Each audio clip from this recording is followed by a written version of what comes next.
એક વીઆઈપી માણસ હતો. એ ગામડામાં વિઝિટ માટે આવ્યો. એટલે એ વિઝિટ કરતો હતો. એટલે ત્યાં એક મોટી બધી નદી આવી અને ત્યાં મોટો બધો પુલ હતો.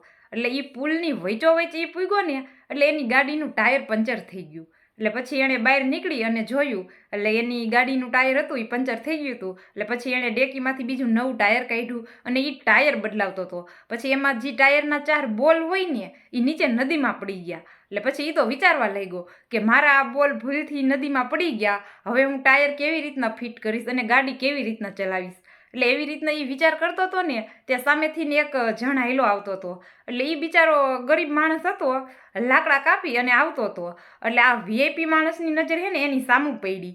એટલે આ વીઆઈપી માણસને એવો વિચાર આવ્યો કે આ ગરીબ માણસ છે અને એ મારી શું મદદ કરવાનો, તે હું એની પાસે મદદ માંગું. પછી તોય એ ગરીબ માણસ હતો ને બિચારો, એણે આ વીઆઈપી માણસ સામે જોયું ને એટલે એને એમ થયું કે હાલને હું આની કંઈક મદદ કરી દઉં.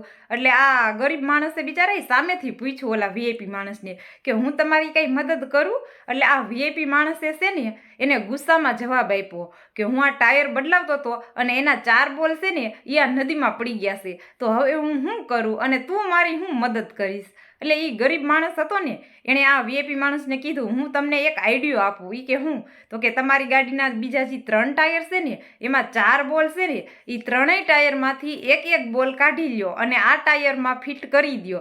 એટલે 4ય ટાયરમાં 3 બોલ થઈ જશે અને તમારી ગાડી હાલશે. અને થોડેક લગીને તમે જાઓ ને એટલે 5 કિલોમીટર આગળ એક છે ને ગેરેજ આવશે અને ત્યાંથી તમને આના બોલ મળી જશે. એટલે પછી ઓલો જે વીઆઈપી માણસ હતો ને એ તો બહુ ખુશ થઈ ગયો કે વાહ, આને આઈડિયો તો મને સારો આપ્યો, મારા મગજમાં આવો આઈડિયો કેમ ન આવ્યો. અને મને તો એમ થયું કે આ ગરીબ માણસ છે એ મારી શું મદદ કરશે, પણ એણે જ મારી મદદ કરી અને એને જ આવો આઈડિયો આવ્યો.